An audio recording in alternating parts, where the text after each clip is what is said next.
Kindness can change lives by helping others. Tega made his village a better place. Dream big. No matter how small you start, hard work and determination can lead to greatness. The day Tega returned to the village was bright and sunny. Children ran barefooted along the dusty roads, their laughter filling the air. The shiny car parked in front of Tega's parents' small mud house looked out of place, like a king's throne in a farmer's hut. The villagers gathered quickly. Old women leaned on their walking sticks, young men stopped their work, and mothers carried their babies to see the boy who had once been the poorest in the village. Tega stepped out of the car wearing a white shirt and a broad smile. He had grown taller and looked strong and confident.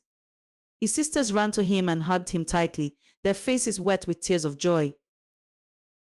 "Brother Tega," they cried, "you are a big man now." Tega knelt before his parents, showing them respect as tradition demanded. His father's eyes glistened with tears. "My son," he said, his voice shaking, "you have brought honor to our family." That night, Tega called the entire village for a feast. He brought bags of rice, goats, and fresh vegetables from the market.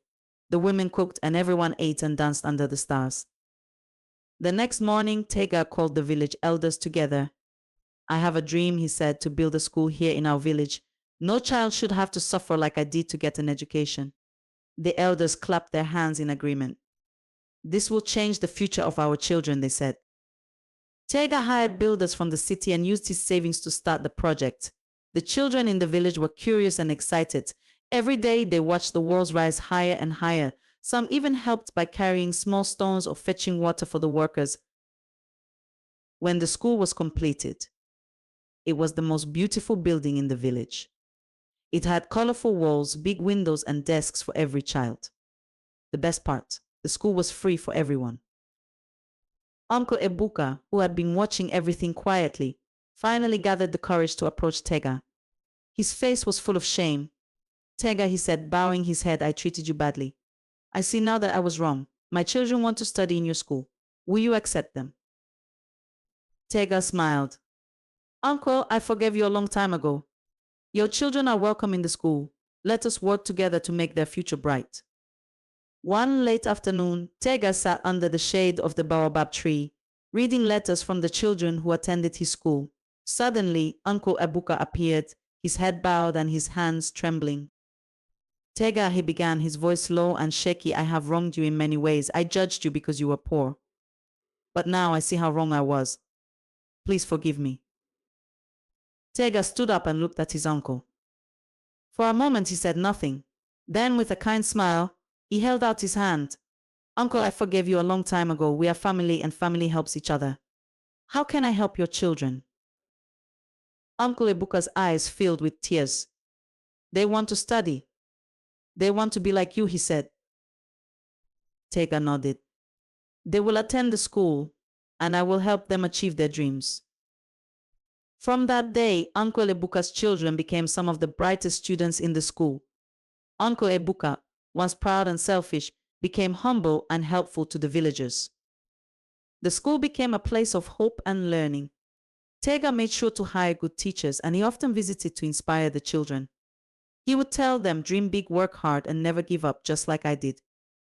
Uncle Ebuka's children studied well and became successful in their own ways. Over time, Uncle Ebuka became kinder and began helping others in the village. Tega's story was told for generations, reminding everyone that no matter where you start, you can achieve great things with determination and kindness.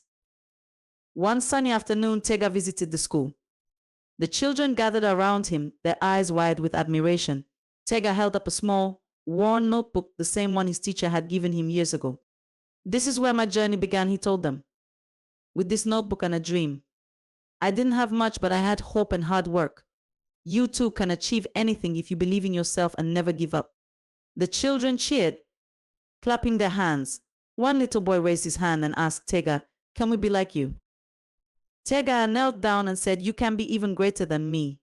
This school is here to help you grow, but your success will come from your heart and your efforts." Tega's return picture a bright day with a shiny car parked in a small village. Tega, tall and confident, hugs his family while the villagers cheer in the background.